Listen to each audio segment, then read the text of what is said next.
Hey again everybody, how's it going? This is Carpo and this is my response video for the Kratom Q&A. And to be honest, I completely forgot I even did the video. And I just finished making a video and I walked in the house and I was like, shit, I did a Q&A video for Kratom like last week. So here we go, and I'm going to do my best to respond as quickly as possible so I don't spend too long on all the answers, but I'll do my best. So the first question is from Grant. He says, do you think that if a strain is dubbed relaxing, it is relaxing no matter what the dosage? I find this to be true as I can wake up in the middle of the night, take 2 to 3 grams, which is usually a stimulating dosage for me, and go back to bed with no problems. I've actually noticed that no matter what the strain is, whether it's considered a fast or slow strain, whether it's stimulating or sedating, when I take it at night or in the evening, it just depends on the dosage, of course, but generally I will go to sleep with no problems too, but it really depends on the strain. I mean, if it's a red vein Thai, that one can be relaxing, but it can also keep me up really late, and it's hard to tell exactly what's going on there. I think it really depends on the person though. I used to think that, well, all I know is that smaller doses of red strains are stimulating, and larger doses of stimulating strains are sedating.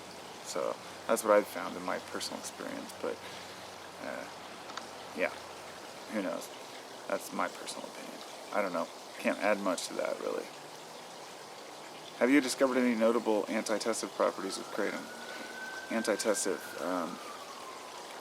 damn it, I looked it up the other day. I couldn't remember what it was. I think it was like anti-cough or something. Well, all I know is that opiates tend to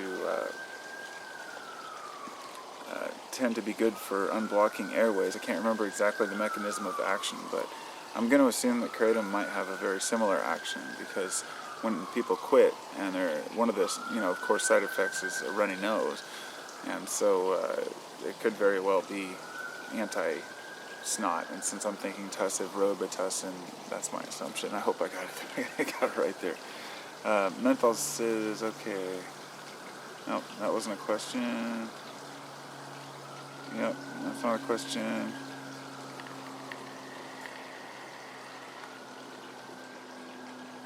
That's not a question. Let's see, I'm just trying to find the questions here. Kratom, blah blah blah blah blah blah blah, do. Thumbnail, copyright. What do you think about taking it with food or having it on an empty stomach versus not? Oh, that's a good one. I've noticed that actually, as we know, taking Kratom on an empty stomach will usually hit you in about 10 minutes and really increase from there. But it does depend on the strain. The Meng Dai usually takes about 30 minutes to really take effect, even on an empty stomach, and go up from there. But after I've eaten, you won't. I don't personally notice the effects of Kratom as much as it just kind of slowly comes on. But no matter what, it takes about an hour to really start feeling much out of it. And I think that might be a preferable way to take it if a person wants to have it last a lot longer. It just makes sense to eat it with food. But if you're looking for a stronger, quicker effect, of course, taking it without food might be better.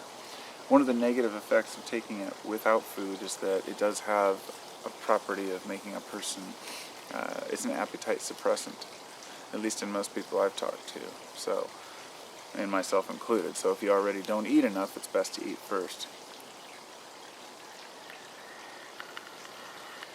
So let's see what else we got. Any more questions here?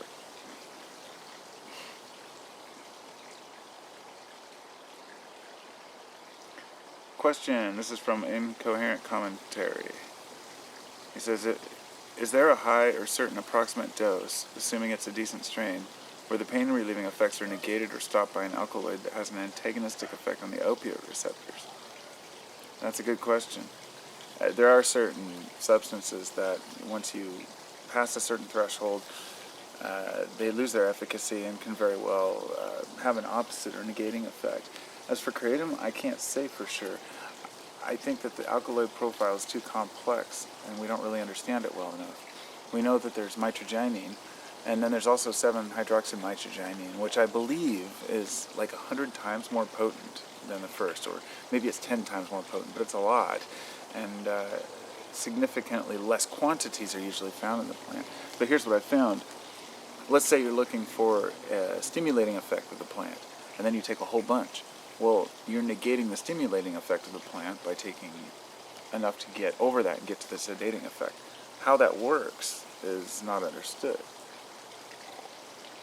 It's perhaps your body, it doesn't take effect in certain ways unless your body has enough of a certain compound.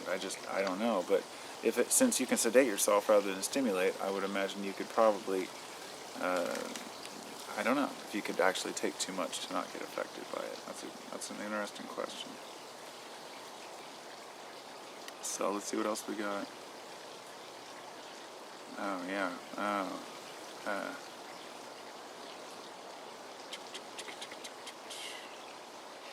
The next one says, so this is from Grim Reaper. In Kratom tea, have you found any recipes for tea that were worth using, or is it a waste of Kratom generally? I've been taking Kratom for 7 years. I've never made a cup of tea. Sounds gross to me. My method has always been pretty simple. I used to use grapefruit juice, but now orange juice. And I basically take about, 2-3 ounces in a little shaker cup, some room at the top, put in a couple teaspoons, shake it about 10-15 times, and then just whoosh, take it down really quick like a shot. And that's the easiest way for me. I've never found any problem with doing it that way, so I just keep doing it. But I've heard people say they like the taste of the tea, so I really don't know, because I heard somebody else say that heat destroys the alkaloids. I don't know. That's, I would imagine it would be a pretty good way to get it quickly into the system, because tea is always like that. But it seems like more of a hassle than it's worth, in my opinion. Let's see. What do you think about taking 2 strains at the same time? I was just thinking about that today. That was from Zachary. I don't know. I've taken 2 strains at the same time. Of course, I've taken lots of... Sometimes when I have a bunch left at the bottom of my personal baggies, I'll just dump them all in this one, and then I'll just take it out of that. And I always enjoy the feeling, but I feel like it's not reliable enough, because I want to know what each strain's going to do in particular and be able to distinguish whether that's that quality in that strain. So since I'm always looking for either the relaxing or the stimulating, then I either stick with usually Meng Da or Red Vein Thai or a Maha Kali, which I just took some earlier, and it's really nice. It's a totally different type of feeling than the Meng Da. So, depending on what a person's after, of course. The only reason I would see to mix 2 strains is if you were looking for longevity plus pain-killing effects, and you couldn't get enough pain-killing out of Meng Da or something. That might work.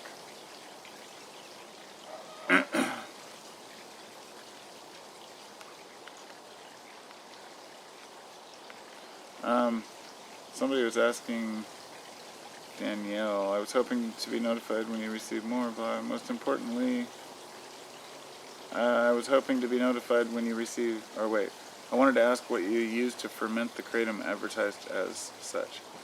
I have a serious allergy to yeast. There is no such, I don't have any fermented Kratom. I have fermented canna. That's a totally different type of plant. They ferment it traditionally. It's an African plant. I'm not sure how they ferment it. They bury it or something, but I don't think they use yeast, but I can't guarantee it. I have no idea. Let's see, what else have we got here? I love your stories, people. I really do. I love the little comments and the little stories. It's cool. What else have we got? My only question, this is from AMCD 981. Would you recommend any Kratom potentiators? Somebody already mentioned turmeric and grapefruit juice. I've had some success with the effects of GF, grapefruit, I guess. Or magnesium. What do you think? I don't know if there are really, or what potentiates Kratom the best. I find that it works just fine as is, so I don't really need potentiators. I mean, I could always take more. But what I understand about, I used to take it with grapefruit juice all the time. From what I read, the effects aren't really increased with grapefruit juice because there's not enough of the main ingredient that you're after. There's a compound in grapefruits that, I think it's like CPQJ or something, I don't remember it. But you can buy it extracted in pill form. And what that does is, this is the reason why when you look at medications it says, do not take with grapefruit juice. A lot of them say that. And so yes, Kratom is a potentiator, but it doesn't increase the high or get you more of the effects. What it does is it stops your liver from producing the enzyme that breaks down those drugs. So what they do is they stay in your blood system longer, so you can get longer effects. And the reason this is dangerous is because if you're taking medicine on a regular basis, you get cumulative effects that build it up to a threshold where your body might not be able to handle it. And that can be dangerous with some medications, and a person could die. So that's why grapefruit juice is not recommended to be taken with medications. But I would imagine with kratom it could potentiate it, and I'm pretty sure it probably does with opiates as well. So, you know, that's always a good one. I keep losing my place. Every time my phone turns off, I was going to use the pad in there, but dun, dun, dun, dun, dun. Okay. This is from Infected Styles. Do you think the whole fast, slow, and moderate thing is BS? I don't know. I don't use those terms, but I understand the meaning behind them. You know, but yes, there are some strains that hit you fast. There are some strains that don't last as long. Some strains that are much slower coming on and lasting. So no, I think that that's a pretty good system or a way to judge it. I think it is. As far as I've experienced, I mean, there's so many different interesting profiles to strains. Is darkening of the skin, this is from Nick, is darkening of the skin a real and possible side effect? It's listed that kratom could cause hyperpigmentation, but so far I haven't found anyone to confirm this. And what about liver issues? The darkening of the skin thing was reported in Thailand, usually, and I don't know the story behind it or if there's any truth to it. I've never heard of it happening to anyone, and I'm a pale-ass white boy, and I've been taking kratom for 7 years, so I couldn't tell you. But I don't think it's probably true, and there was a lot of propaganda because kratom was made illegal because the government wanted it illegal because it was competing with opium trade and tax stamps over in Thailand. So the government basically just outlawed it because of that. And what about liver issues? That I couldn't tell you. I really don't know. There's no studies. I couldn't confirm it.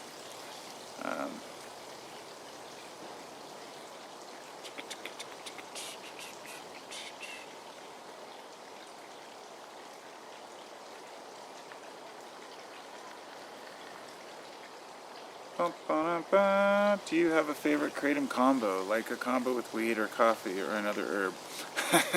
That's a good one, Infected Styles. Actually, yeah, that is my favorite combo. Kratom and coffee and weed and vaping. It's just my four things that I do. I don't know why, it's just my habits, but I'll be honest, smoking cigarettes with kratom is a bad thing.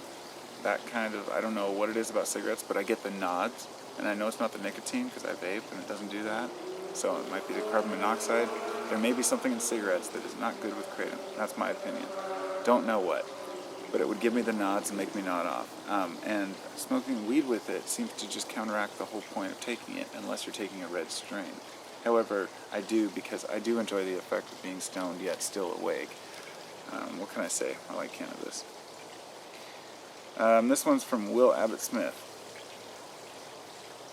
How do we make the effects the best? Whenever I take kratom, I start not breathe normally, because I'm like, oh, now I've taken the kratom, get ready, and I don't let myself breathe freely. I've had some breathing worries and difficulties. Couldn't tell you on that one. I would say that mostly we have breathing difficulties because we can do it to ourselves out of worry and anxiety, and if you're an anxious person, you might tend to get anxious about taking it. I don't really feel that way about, oh shit, the effects are coming on, but there have been a couple times when I took a large dose of kratom when I know I probably shouldn't have, because maybe I had to go to bed or something, and I thought, oh no. I've done it with mushrooms or psychedelics, where I just take it and realize I don't want to go on an 8-hour trip. And I know the feeling of being like, oh no, and getting nervous, but you just roll with it. It's just what you gotta do in all situations. So, let's see, what else have we got in here?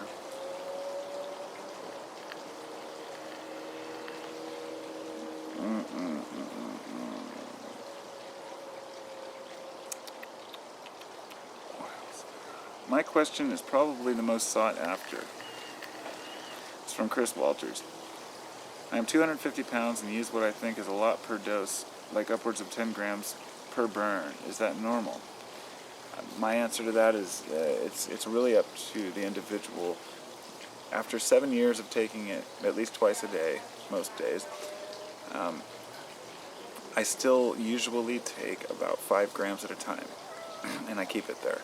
When I had severe sciatic pain and I needed more, I would take up to 10 grams if it was bad kratom, crappy kratom, because I wasn't getting the effects I wanted. But with good kratom, good quality pain-killing kratom, I would take rarely more than 6 grams and always get the desired effects. More than that and I would get negative side effects.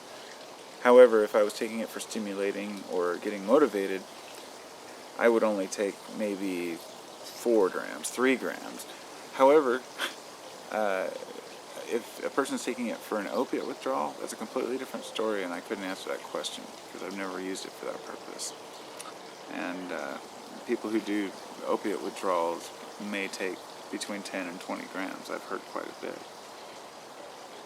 So the next one, let's see. Tell me about the mechanism. This is from Mark Smith. Tell me about the mechanism of action in terms of physiological action, neurochemistry, if you can. I don't know. Not enough study done on it. It releases perhaps dopamine, has mitragynine in it, and that compound seems to affect your brain similar to the way opiates do. Yet there are a whole wide variety of other compounds that also work, and it's not quite well known the full mechanism of action, why it has antidepressant, anxiolytic, and anti-inflammatory properties. It's an amazing plant. That's the best I can do. Yo, where do you... Okay. That's it. Alright, I've answered all the kratom questions. So I hope that works for everybody.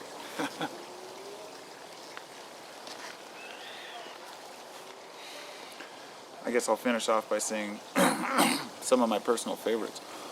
Because, you know, people ask me which strains I like. I generally take Meng Da in the morning.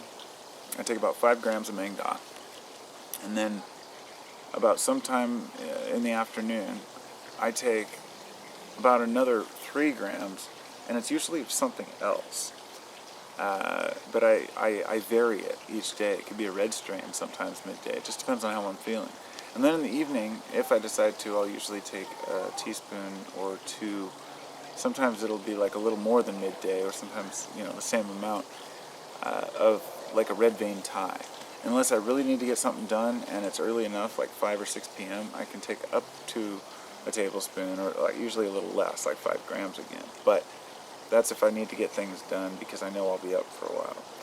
And if it's past like 7, I won't take it, because it will usually give me a headache and make me feel crappy the next morning. It's a very consistent thing with a lot of different strains. Not all the strains do this. And the Meng Da, I can take it in the evening. It will not do that. Almost all the strains I have don't do that, but some of the stuff I bought in the past has done it, and it's made me nauseous and nervous about, you know, taking it at night. So, I took some Meng this morning, and then this afternoon I took a little bit of the Maha Kali, and it kind of whipped my ass. I really didn't expect it to, you know. I got a bunch of stuff done, had to do some, you know, answer some emails, and then I started getting really hot, kind of sweaty, and I went and laid down, and I covered my eyes on the couch, and I was having these really interesting, like, waking dreams, but they were so vivid, it was like I was just on the verge of dreaming, and I could hear what was going on in the background, yet still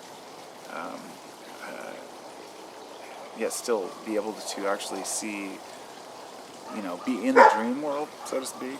It was very, very interesting.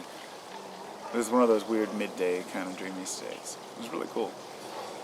But I wonder if it was the kratom, or, you know, maybe the dosage. I didn't really take that much, which is interesting. You know, it seems like I've taken more and I haven't had any effects like that. And sometimes I wonder which other herbs we're taking in our regimen have that effect, a synergy. Say perhaps you're taking Canna one day and then you forget and you take Kratom and you think, oh my god, Kratom kicked my ass. Or, for example, Canna is very cross, you know, that's the reason I have it, is because it's one of those ones that's good for anxiety, but it's also, it potentiates cannabis. So if you take some canna and then you smoke a bowl of weed, you get really stoned, no joke. And I kind of underrated that until last night, because I took the canna capsule and I was like, I wasn't thinking about it, because I got this extract, this really potent canna extract, and I wanted to mix it with this other white lotus heart, and I was experimenting with these.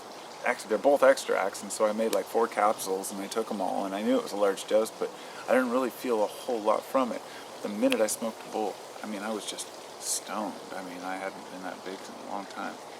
So I was just kind of couch locked, and I thought, there are certain things that can really potentiate each other. As for what potentiates Kratom is still kind of up in the air. And there's a lot to learn on that one. But as usual, this is open. So anybody who has a comment, please leave it in the section. If you know a potentiator that you know for sure works for you, or any experience that you've had with it, because we in the community need to share these things. So talk to y'all later.